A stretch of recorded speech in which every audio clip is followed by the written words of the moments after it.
في الصحيحين من حديث عمر بن الخطاب رضي الله تعالى عنه وأرضاه قال: جاء إلى النبي صلى الله عليه وسلم بسبي، فإذا امرأة في السبي تسعى، فإذا امرأة في السبي تسعى تبحث عن شيء، تبحث عن صبي لها قد فقدته وأضاعته.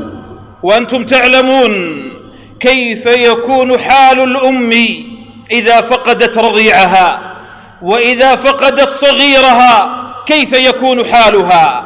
فإذا امرأة في السبي تسعى إذ وجدت صبيا، وجدت صبيها ووجدت طفلها ورضيعها، قال: فأخذته واحتضنته وألصقته ببطنها ثم أرضعته.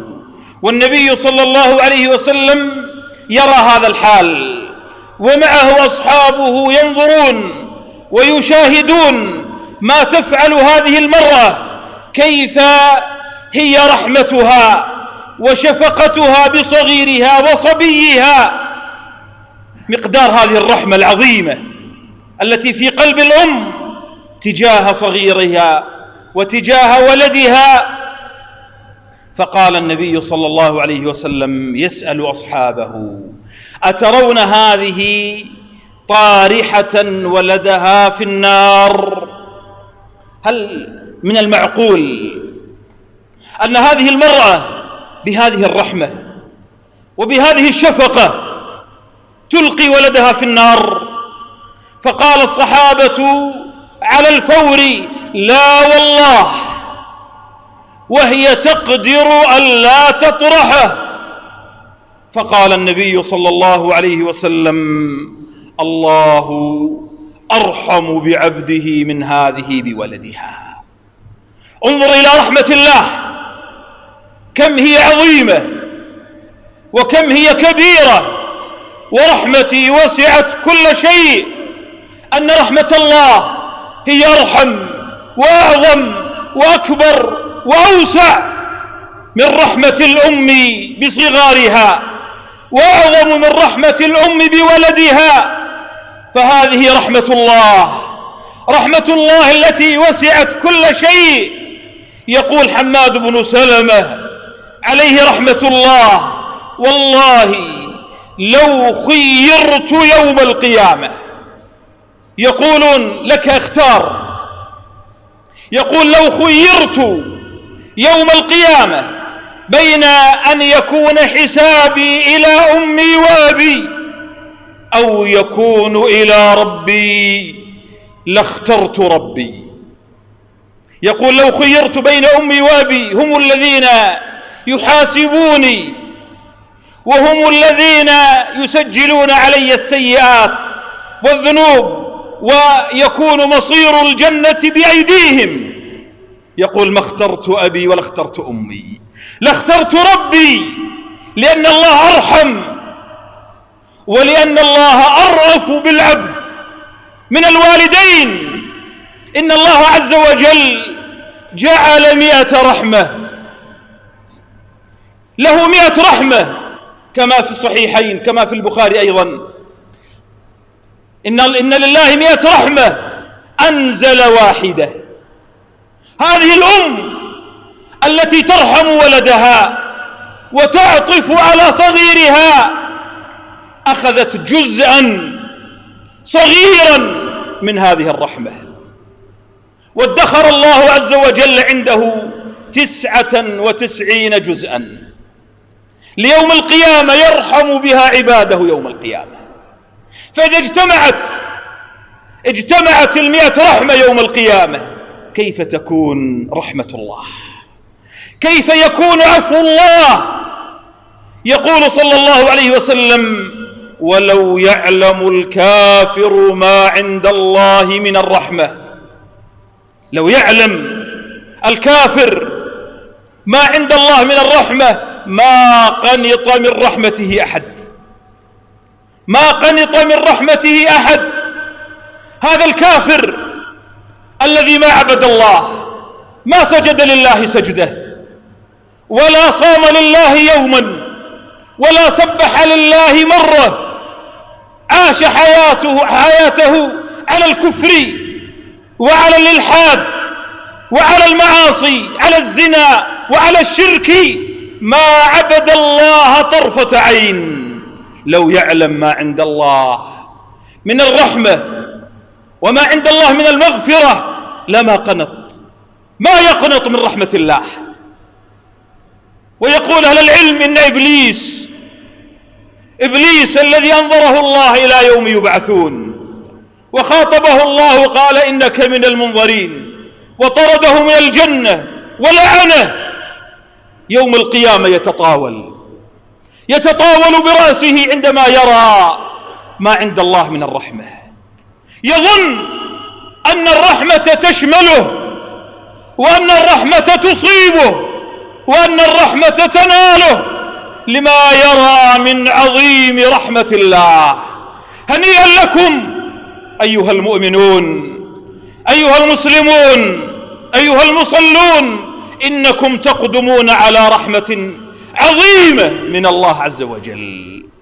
أبشر يا من تبت إلى الله، يا من أبت ورجعت إلى الله، أحسن الظن أن الله يرحمك وأن الله يغفر لك. يا عبادي لو بلغت ذنوبكم عنان السماء ثم استغفرتموني لغفرت لكم ولا أبالي.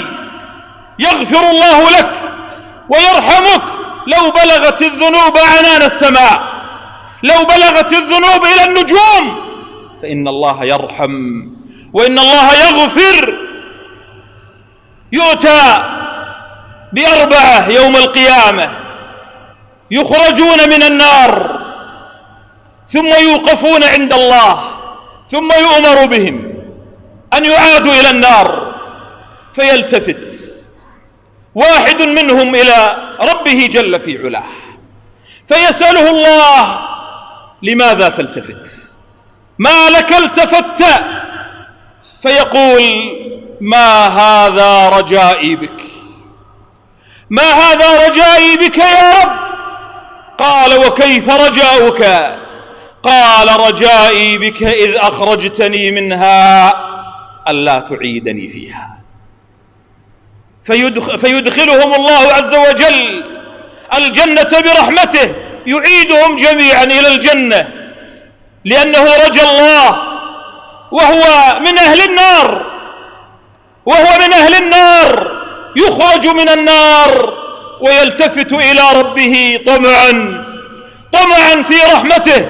فلا تيأس يا أيها المذنب ويا أيها العاصي، وكلنا ذاك الرجل، وكلنا أهل الذنوب والمعاصي، نرجو ما عند الله من رحمة ومن عفو ومن مغفرة، فإن الله رحيم كريم، يحب من عبده أن يحسن الظن به.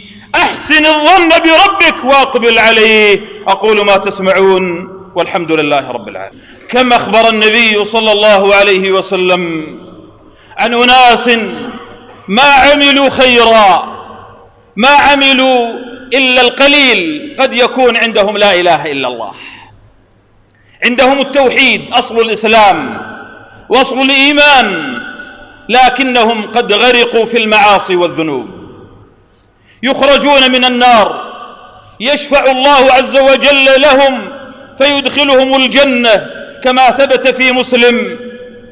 يقول النبي صلى الله عليه وسلم عندما ذكر حديث الشفاعة الطويل، وأن الأنبياء تشفع، كل نبي يشفع لقومه، والملائكة تشفع، الملائكة تشفع أيضا لأناس يوم القيامة تخرجهم من النار، والمؤمنون كل يشفع في قرابته وفي صحبته، حتى يقول أهل النار: فما لنا من شافعين ولا صديق حميم، حتى تنتهي الشفاعات ويبقى أهل النار في جهنم لا شفيع لهم، فيقول الله: الرحيم الكريم شفعت الملائكة وشفع النبيون وشفع المؤمنون، وبقيت شفاعة أرحم الراحمين.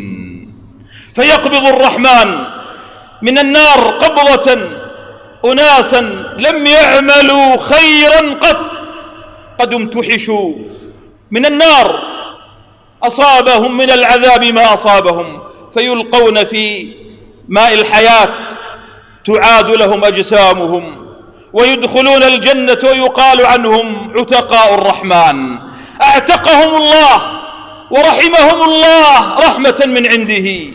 الرحيم الكريم الذي يغفر الذنوب جميعا.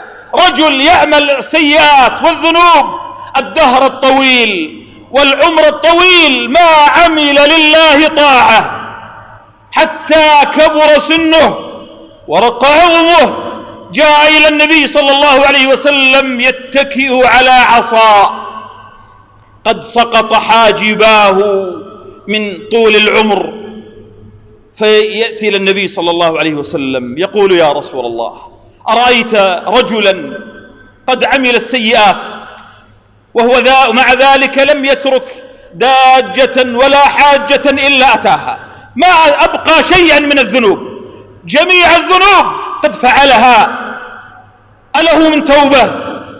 قال: أتشهد أن لا إله إلا الله وأني رسول الله؟